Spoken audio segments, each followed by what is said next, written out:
আসসালামু আলাইকুম। আমি তন্নি বলছি কানাডা মন্ট্রিয়াল থেকে। কেমন আছেন আপনারা সবাই? অনেকদিন পরে এসেছি আর কি, কারণ আজকে কিছু কথা বলবো। আর এখন তো বাংলাদেশ থেকে আসলে অনেক নতুন মানুষ আসছে, যাদের নিয়ে অনেক কাজ করছি, তো খুব একটা লাইভে আসতে পারছি না। আবার মানে আপনাদের যে নতুন নতুন ভিডিও দিব সেটাও করতে পারছি না, সময় পাচ্ছি না। এটা হচ্ছে মেইন কথা। তারপরও যারা আমাকে আর কি ফলো করেন বা যারা আমাকে দেখছেন অনেকদিন থেকে, আমার ফেসবুক পেজে আছেন, এবং তাদের মাধ্যমে যে যোগাযোগ হচ্ছে এবং যোগাযোগের মাধ্যমে অনেক ইনফরমেশন আমি তাদেরকে দিচ্ছি, যাদের আসলে বেশি দরকার, বেশি প্রয়োজন, যাতে ভুল চিন্তাভাবনা করে না আসেন আর এসেই যাতে ভুল কাজগুলো না করেন। এটাই তো আজকে যে প্রসঙ্গে কথা বলবো সেটা ঠিক এরকম। সকালবেলা ঘুম থেকে উঠেই দেখি আমাদের এক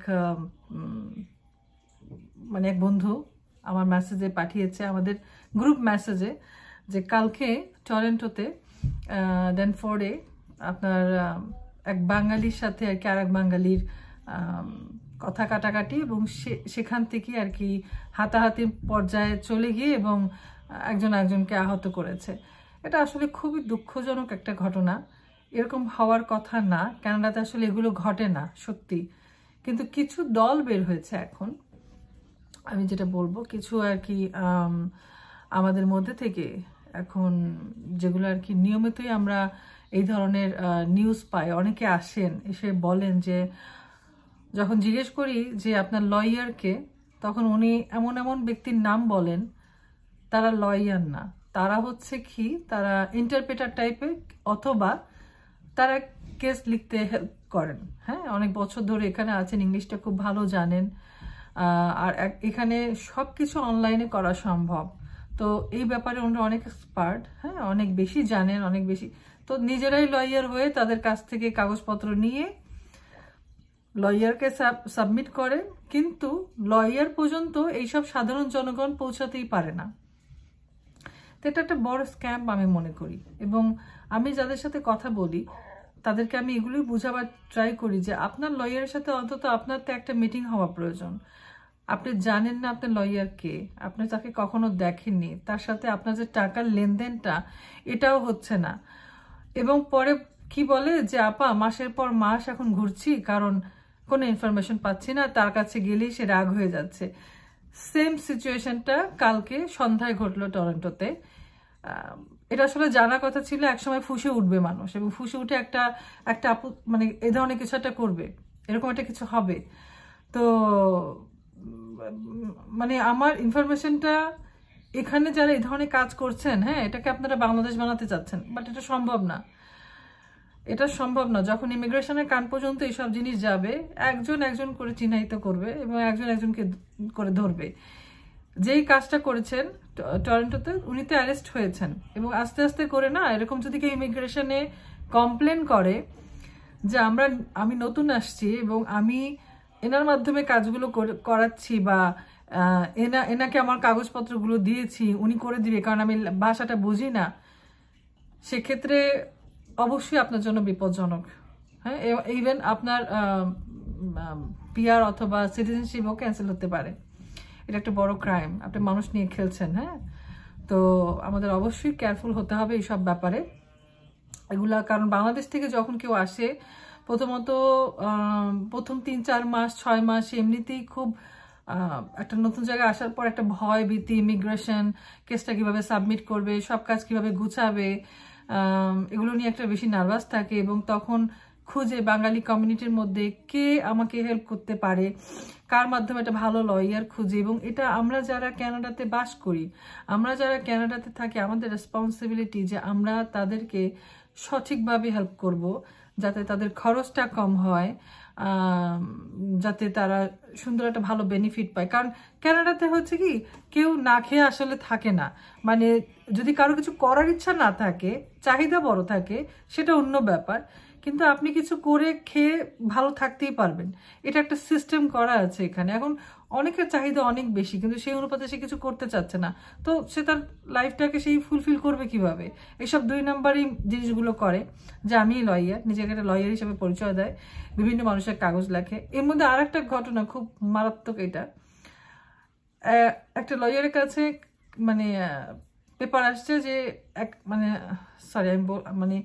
একটা লয়ারের কাছে একটা কাগজ আসছে, একটা ক্লায়েন্ট আসছে আর কি, উনি বলতেছে যে আমি ইমিগ্রেশনে ফাইল করার পরে 1-2 মাস পরে আমি এই লেটারটা রিসিভ করেছি, এবং লেটারের মধ্যে লেখা ছিল ইমিগ্রেশন থেকে যে ওনার হুবাহু ওনার যে স্টোরিটা সেটা আরও 7টা মানুষ সেরকম রিসিভ করেছে। আসলে এই মানুষগুলো তো নিজের কাহিনীটা একজনকে বলে, এবং যারা এগুলো ফাইল করে, যারা এগুলো টাইপ করে সুন্দর করে লেখে, এটা তারা ওগুলো একটা কপি করে করে আর একজন যারা আসে তাদেরকে দিয়ে দেয়, বিক্রি করে দেয় টাকার বিনিময়ে। হ্যাঁ, কারণ হয়তোবা সেই মানুষগুলো ইংলিশ ভালো করে বলতে পারে না, বুঝতে পারে না, জানে না।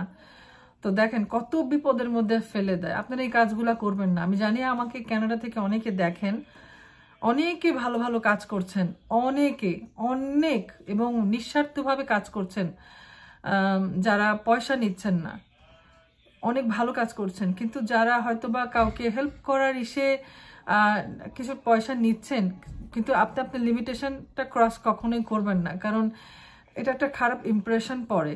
বাংলাদেশের এখানে কিন্তু খুব ভালো একটা ইমপ্রেশন ইমিগ্রেশনে, যে বাঙালিরা কাজ করে এসে, বাঙালিরা কোনো মানে ঝগড়াঝাটির মধ্যে নেই, বাঙালিরা খুব সুন্দরভাবে লাইফ লিড করে।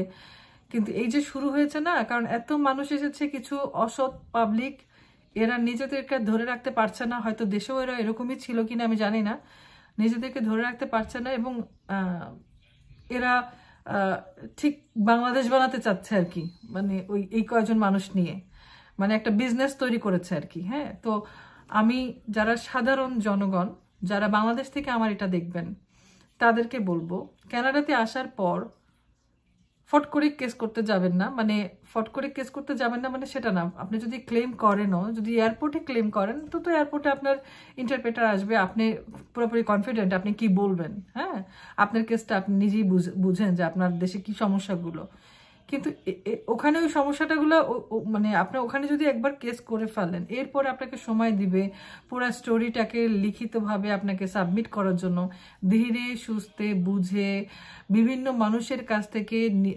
জেনে, হ্যাঁ, তারপরে আপনার নিজের কাগজগুলো সাবমিট করবেন, এবং ভালো লয়ার, এবং আপনি নিজে মিট হবেন। এটা আমি আপনাদেরকে একটা রিকোয়েস্ট করব, লয়ারদের সাথে মিট হবেন, লয়ারদের চেলাপেলার সাথে না। এটা আপনার জন্য বিপজ্জনক, অনেক বিপজ্জনক। এই বিদেশে এসে শুধু বিদেশি মানে ইংলিশ কথাটার কারণে আপনাদের এত কেন সমস্যা বুঝি না। যেহেতু এদেশে আপনি থাকবেন, এদেশে থাকবেন যখন, এই ভাষার উপরে নির্ভর করে আপনাকে চলতে হবে, জব করতে হবে, কাজ করতে হবে, এভরিথিং। তো সময় নেন, ধীরে সুস্থে কাগজ গুছিয়ে কাগজ সাবমিট করবেন। আমার কথা হচ্ছে আপনারা যেন $1 ঠক কারোর কাছ থেকে না নেন, মানে ঠকবাজি না খান, কারণ ডলারটা তো আপনার না, দেশ থেকে টাকাটা নিয়ে আসছেন কষ্ট করে, আপনার হতে পারে আপনার বাবার প্রভিডেন্ট ফান্ডের টাকা, হতে পারে তার জমি বেচার টাকা, হতে পারে আপনার ব্যবসার শেষ পুঁজি পর্যন্ত আপনি বিক্রি করে নিয়ে এসছেন। তো আপনি এইসব দালালদেরকে কেন দিবেন, দালালদেরকে কেন খাওয়াবেন? এদের অলরেডি পকেটে অনেক ডলার আছে। তো একটু বুদ্ধি খাটিয়ে চলবেন। আপনারা কানাডাতে আসার পর বাঙালি এরিয়াগুলো খুঁজবেন, খুঁজে তারপরে দেখবেন, মসজিদে যাবেন, বিভিন্ন মানুষের সাথে কমিউনিকেট করবেন, বিভিন্ন মানুষের কাছ থেকে বিভিন্ন লয়ারের ইনফরমেশনগুলো নেবেন, অনলাইনে সার্চ করবেন এরা আসলে কি লয়ার, মানে কোন কিসের উপরে লয়ার, ক্রিমিনাল কেস না রিফিউজি ক্লেমের উপরে, নাকি কোন ধাপের লয়ার এরা।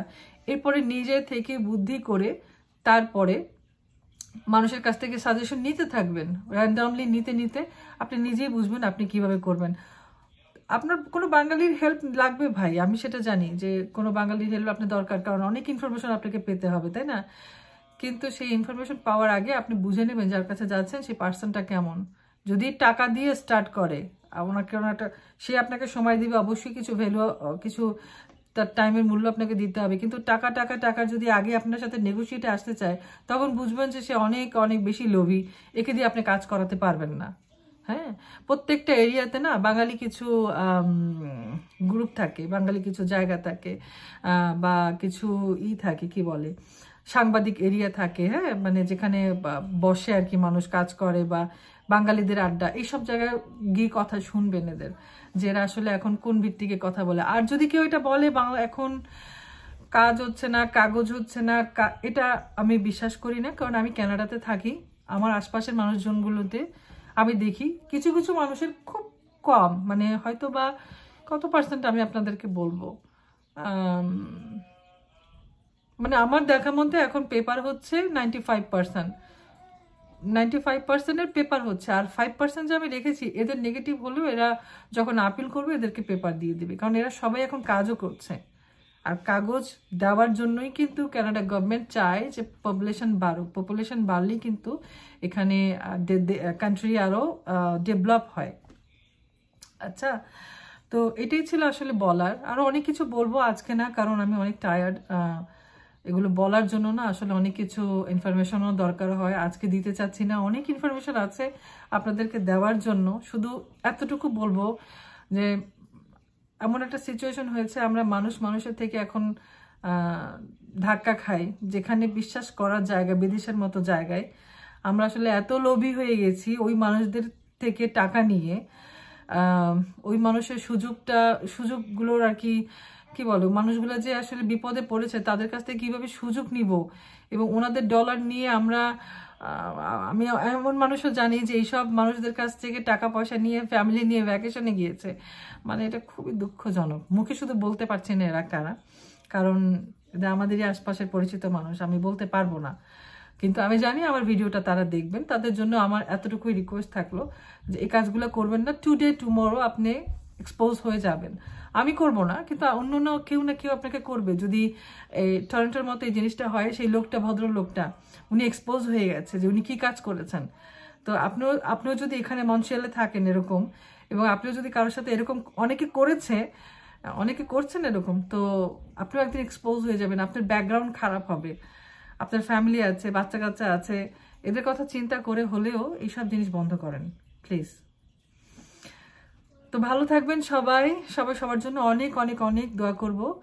আল্লাহ সবাইকে ভালো রাখুক, সুস্থ রাখুক। আবার একটা ভিডিও নিয়ে নিশ্চয়ই আসবো। আল্লাহ হাফেজ।